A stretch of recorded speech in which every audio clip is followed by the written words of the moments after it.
Hello everybody and welcome to another episode of Box Office Talk. This is the show where I break down what happened at the box office, see if my predictions for the top 5 are correct, then make predictions for next week's top 5. So let's get right on into it. Last week I predicted the number 1 would be Avatar: The Way of Water, number 2 would be Mothregan, number 3 would be A Man Called Otto, number 4 would be Puss in Boots: The Last Wish, and number 5 would be Plane, and I got 3 out of 5 of my predictions right for this weekend, which I'm really bummed by. I know I shouldn't be. Here's the shout out, by the way. Good friend Henry, congratulations, you got it right this weekend. And apologies also for the comments. I know when the video was initially uploaded, somebody told me that some of the comments were like disabled, like you couldn't comment at all, and I thought I fixed it and then it was back again, so apologies if that happened to you guys, but here we all are now. Hopefully this video, when it uploads, it'll be fine. Once again, if you ever experience a problem, just comment. You can comment literally on any other video, message me on like Twitter, and I'll see it and I'll respond to it. So but the reason why I'm bummed about this week's predictions is mostly just because I flip-flop between 3 and 4 so much, A Man Called Otto and Puss in Boots, and that was my undoing this week, and that's why I didn't get my perfect 5 out of 5. So anyways, let's move on to what actually happened in the overall top 10. Number 1, once again, was Avatar: The Way of Water, once again barely dropping as well, holding over really well with a $31 million weekend intake. That adds to a domestic total of $562 million, so now that places it $223 million away from outgrossing the original Avatar, but also $97 million away from outgrossing Titanic, so that one is definitely more close, and I can see that happening in the next give it like maybe 3 or 4 weeks, maybe a whole month, and we might be seeing Titanic be outgrossed, which would be amazing to see in the year of 2023. As far as the overall year of 2022 though, it still needs $156 million until it outgrosses Top Gun Maverick. We'll see how that goes, obviously, but the fact that it's getting so close is obviously still really, really fucking cool. As far as all-time domestic grosses, it is now ahead of 3 other movies. It is now number 13. It is ahead of Rogue One by $29 million, The Dark Knight 2008 by $28 million, and the new 2019 Lion King by $19 million. I'm very glad that this movie outgrossed that one, to say the least. And now it needs $46 million until it outgrosses Incredibles 2, and then it's the 12th highest grossing domestic run of all time, which is really astonishing. I'm just so happy to still see this movie rising up the ranks in the domestic category, and then worldwide is just, on another level. Now it's sitting at $1,893 million.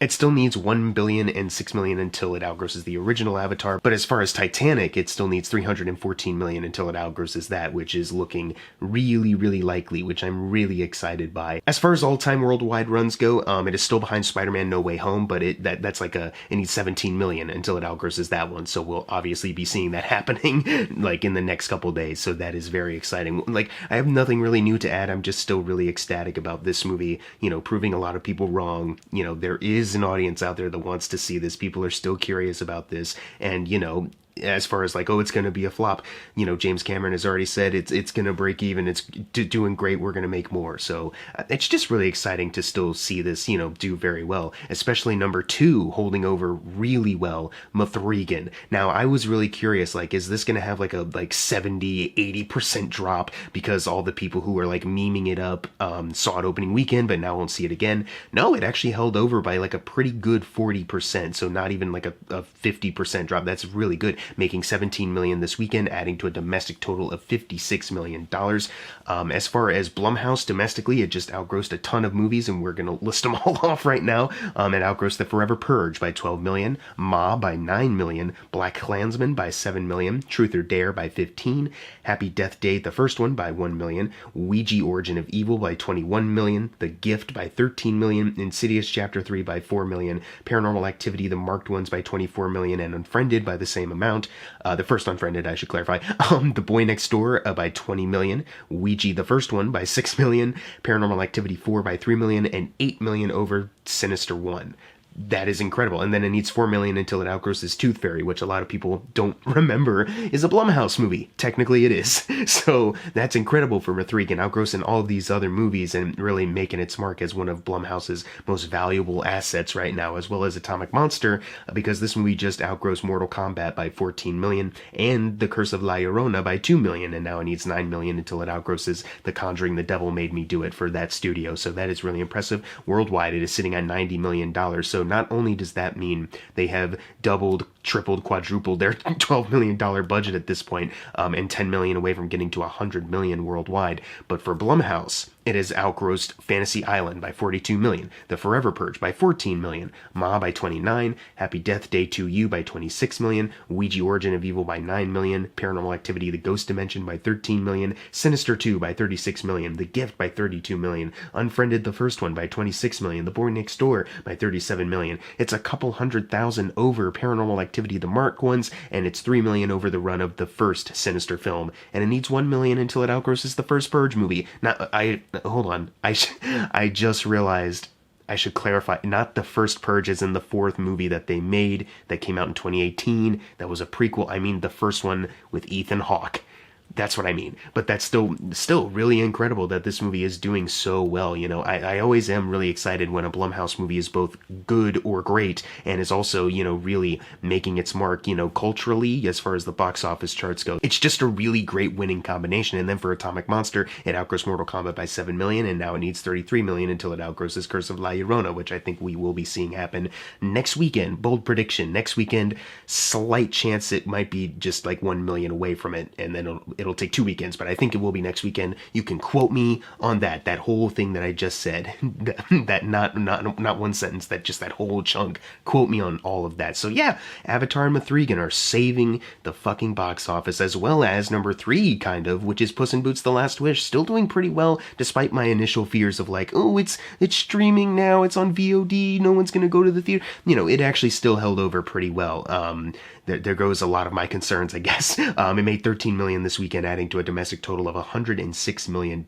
So $43 million still until it outgrosses the first movie. But as far as the other DreamWorks films, it is now outgrossed. Ants by $16 million, The Prince of Egypt by $5 million, Rise of the Guardians by $3 million, The Bad Guys, which was 2020 as well, by $9 million, and it's a couple 100,000 over Chicken Run, which is pretty fantastic, and it's $5 million away until it outgrosses Mr. Peabody and Sherman. Worldwide, it is sitting at $247 million, so $307 until it outgrosses the first Puss in Boots there. Domestically, it's looking a little bit more likely that it will do that, or at least get, you know, closer than a worldwide one. But as far as the worldwide charts for DreamWorks, it outgrossed The Croods and New Age by $33 million, The Prince of Egypt by $29 million, and Chicken Run by $20 million, and it only needs $3 million until it outgrosses The Bad Guys. So there you go. Like, it is really great to see, like, there is a little bit more of, like, a positive spin to, you know, as far as, like, how theaters are doing. If it's not, like, a Disney Marvel movie at this point, it's like, okay, you have Avatar, which is now a franchise, but it's an original idea. Mithrigan, which is, you know, an original idea, gonna be a franchise now. And then Puss in Boots, which, you know, didn't open great, but has, you know, managed to let word of mouth spread. And now something that, you know, people, you know, critics and audience members universally kind of love is, you know, making its money. It is literally $23 million away until it triples that $90 million budget that's listed. So that is doing really well. And I am curious to see how number 4, A Man Called Otto, does. Because, as I said last weekend, it does have a budget of $50 million. Right now, it has made $12 million, which adds to a domestic total of $18 million. And worldwide, it is sitting at $33 million. So it still needs to cross over $100 million in order to double that budget, which is, you know, for us, break even. Obviously, there's numbers that people don't tell you, other things that, you know, you're not aware of as far as like how much it exactly costs to market it and stuff like that. But doubling it, the doubling point is all we have to go off of in order to call something a success or not for this show. So it still needs $67 million until it gets to that point. And I am wondering if this movie will have any kind of staying power that will help, you know, domestically and international numbers to actually, like, you know, get to a point where that's okay. So we'll see. Like recently, outside of the top 10, Lyle Crocodile, which wasn't doing really great in its initial run and domestically and the worldwide numbers that we had available, yeah, it wasn't doubling its $50 million budget. But recently I checked and it expanded into a couple other places worldwide, and now it's sitting at like $147 million. So like close to damn near tripling that $50 million budget. You could say that movie's a success now. So I am wondering if A Man Called Otto will maybe have that kind of chance. But we will have to see when, you know, the weeks go on, if this has good staying power or if it just drops out immediately. We'll we'll see. At number 5 is Plane. This movie didn't have the same kind of luck with like meme culture or film Twitter, because I've seen some people on Twitter like tweet like, can't believe it's just called Plane, lmao, and I thought maybe that would translate, you know, for a little bit I thought maybe it could translate to like some ticket sales being a little bit better, and I'm not even sure if it's going to really hold over well, but like if the initial weekend can do well, and it didn't really, like the budget is only 25 million, so that's not too bad for this $10 million opening. And as far as the director's previous, the only movie that really had numbers listed on thenumbers.com was his remake of Assault on Precinct 13, and it's 10 million away until it outgrosses that one domestically. And since Plane doesn't have any worldwide numbers, I can't really do any comparison with that with his other filmography, so we'll maybe just have to wait and see. Not that it's like an extensive list for a filmography, you know, it's pretty, you know, solid, but it's just, there's just not a lot of numbers except for that remake there. We'll just kind of have to see if Plane gets some worldwide totals in and can double that, but it's pretty, you know, for an opening like this, it's pretty good, you know, to think that it will double that $25 million budget. We just need definitely an international intake to help it at this point. So not a horrible opening, but I thought maybe it would do a little bit better, because there was kind of like a meme surrounding this as far as like, really, it's just called Plane and it's a Gerard Butler movie. Okay, here we go. And then, you know, it kind of did, kind of didn't.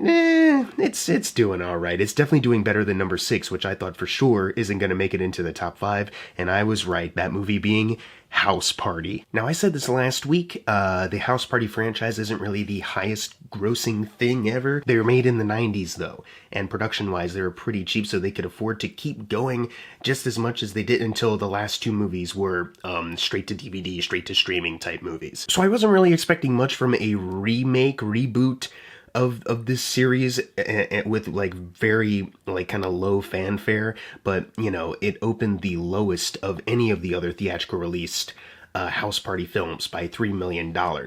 But the thing is that the first House Party had an opening weekend of 4 million, and then 2 and 3 had like 6 million. So it's actually not that bad in comparison to those ones, but still, like, maybe with a solid marketing push and also, you know, some better word of mouth, this movie might have actually had a chance to do a little bit better. I also think this movie maybe could have benefited more from a streaming release. Not that it's like the worst movie in the world or anything like that, but it's not really theater worthy, you know what I mean? Like, this could have just been an HBO Max original and you'd be like, yeah, that makes sense, and it's about as good as the best ones in this franchise. So I'm not sure what the budget is, but you know, I don't think production-wise it cost a whole lot to make this, unless it's one of those things where like, well, the cameos cost a lot of fucking money, so the budget inflated. You know, I don't know. I don't really know what else to say. Better luck next time you try to remake this. Probably on a streaming platform. Number 7 was Black Panther: Wakanda Forever, making $2 million, adding to a domestic total of $449 million, $10 million away from outgrossing Age of Ultron, that slow crawl that it might not even get to. Worldwide, it is sitting at $829 million, so $21 million away until it outgrosses Thor Ragnarok. Still, same thing, domestically and worldwide, crawling up to the next film in the MCU, you know, time slot, and it's looking like it's probably just going to stop here for both the domestic and worldwide lists. It's probably not going to outgross Ragnarok at this point. Ultron maybe, like slimmest of slim chances, but I don't see it outgrossing anything else. So I think where they're at now is kind of where it's done, you know? It had a pretty solid run, obviously not as big financially as the first film, but, you know, you can never recapture that same magic as, you know, the hype and, you know, release of that first movie. And then also you couple that with, you know, certain audience members aren't coming back because COVID, you know, yada, yada, yada. We've said it all before. And then also some people are really sad about the passing of Chadwick Boseman. Some people aren't really prepared to face that kind of grief. You know, the fact that this movie's about that might turn some people off. All these different factors, but it still did very well. It tripled its $250 million budget. I don't know what else you want from this movie to do. I think it did pretty well. Like, it did better than Thor: Love and Thunder just a couple months before this film release. So, and they both cost allegedly the same thing. So there you go. Number 8 was The Whale, making $1.4 million, adding to a domestic total of $10.7 million. It has outgrossed Darren Aronofsky's film The Fountain by a couple $100,000, and it needs $7 million until it outgrosses his film Mother. So maybe we'll see that. I think definitely now, because The Whale is one of the Oscar contenders.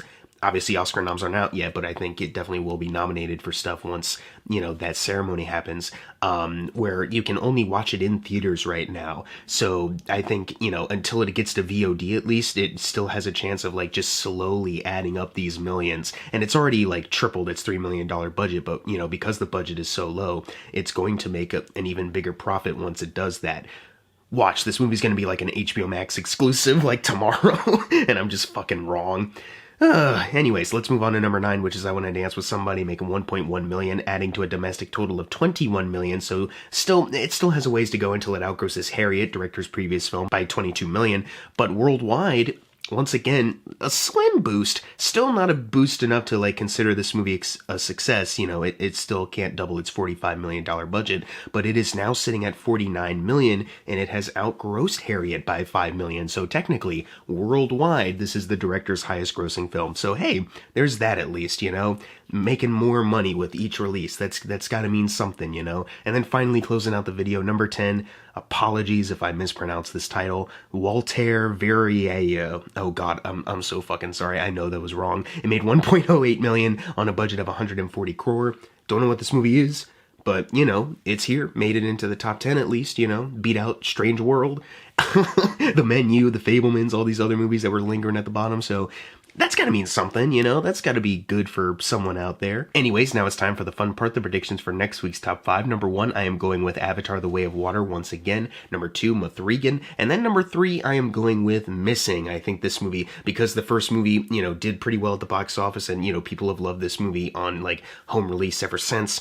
I think this movie will have a shot to make a little bit more than the first Searching did, hopefully. And, you know, January thriller, you know, something new to spice things up. I think this movie will be able to squeeze up there. And then number 4, I think, will be Puss in Boots: The Last Wish. And then number 5, A Man Called Otto. Unfortunately, I don't think Alice Darling will be one of the bigger hits of this month. Anyways, what are your predictions for next week's top 5? Leave them in the comments below. And as always, thank you guys for watching. Make sure to subscribe. I'm Jackson Fulcher. See you guys next time.